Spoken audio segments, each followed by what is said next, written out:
किसी ने क्या खूब कहा है कि एक रात एक बात लिखेंगे, हर कोई पढ़ सके इतना साफ लिखेंगे। बहुत शिकायत है तुझसे ऐ जिंदगी, हसीने आलम नहीं अपने ही हालात लिखेंगे। वासुकी का इतना कहना था कि हनुमान जी समझ गए कि उनके प्रभु श्री राम पृथ्वी लोक छोड़कर विष्णु लोक जा रहे हैं। इस बात का एहसास होते ही हनुमान जी दुख से भर गए कि उन्हें प्रवेश द्वार से हटाने और यम को बुलाने के लिए ही राम ने ये छल किया था। दोस्तों, सनातन परंपरा में भगवान राम का नाम ऐसा महामंत्र है जो जीवन की शुरुआत से लेकर अंत तक जुड़ा रहता है। हिंदू धर्म की मान्यता के अनुसार यह मंत्र सभी दुखों को दूर और सभी सुखों को दिलाने वाला माना गया है। पौराणिक मान्यता के अनुसार भगवान राम सूर्यवंशी थे और उन्होंने अयोध्या के राजा दशरथ के यहाँ रानी कौशल्या के गर्भ से जन्म लिया था। भगवान विष्णु ने अपना यह 7वां अवतार मनुष्य के रूप में लिया था ताकि पृथ्वी पर धर्म की स्थापना और अधर्म का नाश सुनिश्चित हो। अपने जीवन काल में भगवान राम ने न सिर्फ अधर्मियों का नाश किया बल्कि कई लोगों को उनका हक दिलाने से लेकर उनके दोष और पाप को दूर करते हुए मोक्ष दिलाने का भी काम किया। हिंदू धर्म में भगवान राम के रूप में पूजे जाने वाले राम को भले ही दूसरे धर्म में ईश्वर के रूप में न स्वीकारा जाता हो, लेकिन दुनिया उन्हें मर्यादा पुरुषोत्तम यानी सभी पुरुषों में उत्तम और मर्यादा की भूमि के मूर्ति में जाने वाले महानायक के रूप में जरूर स्वीकार करती है। यही कारण है कि हर धर्म से जुड़े लोगों की इच्छा होती है कि उनके घर में राम जैसा आज्ञाकारी और गुणी पुत्र हो।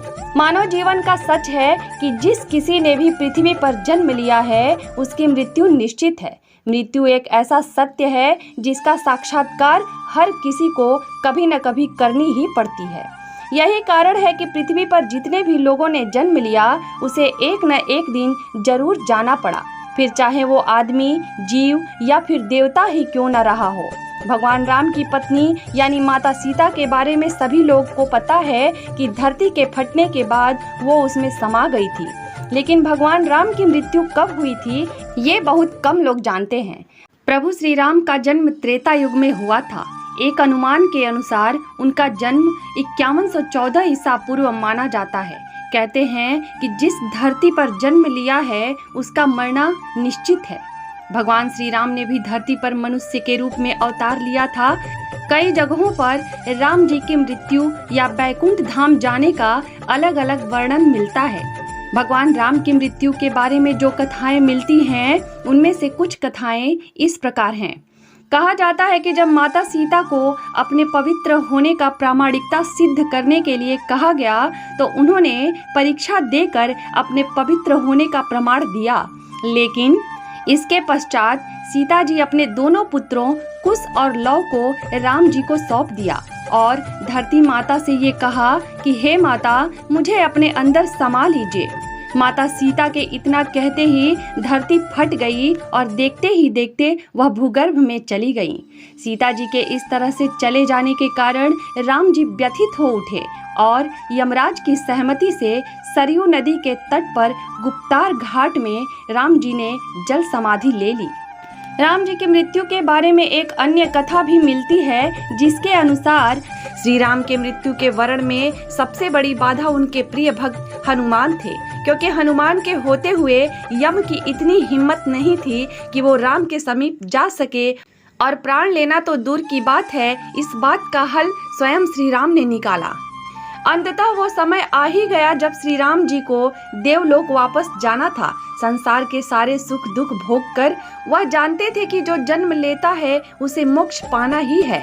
उन्होंने कहा कि यम को मेरे पास आने दो, मेरे लिए बैकुंठ, मेरे स्वर्गिक धाम जाने का समय आ गया है। मृत्यु के देवता यम अयोध्या में प्रवेश करने से डरते थे क्योंकि उनको राम के परम भक्त और उस महल के मुख्य प्रहरी हनुमान से डर लगता था। अयोध्या में यम के प्रवेश करते समय हनुमान जी का वहां से जाना जरूरी था, इसलिए राम ने अपनी अंगूठी को महल के फर्श के एक छेद में गिरा दिया और हनुमान से इसे खोज कर लाने के लिए कहा। हनुमान ने स्वयं का स्वरूप छोटा करते हुए बिल्कुल भौरे जैसा रूप ले लिया और केवल उस अंगूठी को ढूंढने के लिए छेद में प्रवेश कर गए। भगवान श्री राम जी द्वारा बनाया गया वह छेद केवल छेद नहीं था, बल्कि एक सुरंग का रास्ता था जो सांपों के नगर नागलोक तक जाता था। हनुमान नागों के राज वासुकी से मिले और अपने आने का कारण बताया। वासुकी हनुमान को नागलोक के मध्य में ले गए, जहां अंगूठियों का पहाड़ जैसा ढेर लगा हुआ था।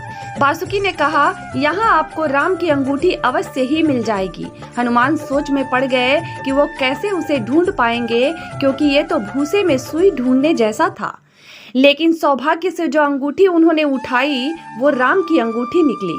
वास्तव में वो सारी अंगूठी जो उस ढेर में थी सब एक ही जैसी थी। इसका क्या मतलब है? हनुमान जी सोच में पड़ गए। वासुकी मुस्कुराए और बोले, जिस संसार में हम रहते हैं वो सृष्टि व विनाश के चक्र से गुजरता रहता है। इस संसार के प्रत्येक सृष्टि चक्र को एक कल्प कहा जाता है। हर कल्प के 4 युग या 4 भाग होते हैं। दूसरे भाग या त्रेता युग में राम अयोध्या में जन्म लेते हैं। राजा वासुकी ने पवन पुत्र से कहा कि पृथ्वी लोक में जो भी आता है उसका जाना तय होता है। वासुकी का इतना कहना था कि हनुमान जी समझ गए कि उनके प्रभु श्री राम पृथ्वी लोक छोड़कर विष्णु लोक जा रहे हैं। साथ ही राम जी का उन्हें अंगूठी ढूंढने के लिए भेजना और फिर उनका नागलोक में जाना, यह सब भगवान राम की ही नीति थी। इस बात का एहसास होते ही हनुमान जी दुख से भर गए कि उन्हें प्रवेश द्वार से हटाने और यम को बुलाने के लिए ही राम ने ये छल किया था। वहीं अगर वह अब वापस जाएंगे तो उनके प्रभु श्री राम विष्णु लोक जा चुके होंगे और भगवान राम के बिना हनुमान जी के लिए दुनिया में कुछ भी नहीं। हनुमान जी की अयोध्या में अनुपस्थिति के समय यमदेव ने नगर में प्रवेश किया और संत का रूप धारण कर वे राम जी के पास उनके महल में गए। संत वेश धारण किए हुए यमदेव ने श्री राम से कहा कि हम दोनों के बीच कुछ वार्तालाप गुप्त रहेंगी। वे राम से एकांत में बात करना चाहते थे। यमराज जी ने राम जी के सामने यह शर्त रखी कि यदि हमारे वार्तालाप करते समय हमारे बीच कोई आया तो द्वारपाल को मृत्यु दंड मिलेगा। राम ने वचन दे दिया, लेकिन उस समय हनुमान जी वहां उपस्थित नहीं थे, जिसके कारण लक्ष्मण जी को द्वारपाल बनाकर खड़ा कर दिया गया। जिसके बाद यमदेव अपने असली रूप में आ गए और राम जी से कहा, प्रभु आपको अपने लोक लौटना होगा। धरती लोक पर आपका जीवन पूर्ण हो चुका है। अभी वार्तालाप चल ही रही थी कि ऋषि दुर्वासा वहां पधारे और लक्ष्मण से द्वार के भीतर जाने की हठ करने लगे। उन्होंने लक्ष्मण से कहा कि यदि वे उन्हें अंदर नहीं जाने देंगे तो वे श्री राम को श्राप दे देंगे। लक्ष्मण जी दुर्वासा के क्रोध से भली भांति परिचित थे। वे अब दुविधा में आ गए। आज्ञा का उल्लंघन करके ऋषि को अंदर जाने देते हैं तो मृत्यु दंड मिलेगा, और अगर वे दुर्वासा को अंदर प्रवेश नहीं करने देते हैं तो ऐसे में श्री राम को श्राप देंगे। और अपने प्राणों की चिंता न करते हुए लक्ष्मण ने दुर्वासा को अंदर जाने की अनुमति दे दी। वार्तालाप भंग हो गई। राम जी सोचने लगे कि अब उन्हें अपने प्रिय अनुज लक्ष्मण को मृत्यु दंड देना होगा। उन्होंने लक्ष्मण को राज्य निकाला दे दिया, लेकिन लक्ष्मण ने अपने भ्राता के वचन को तोड़ना नहीं चाहते थे।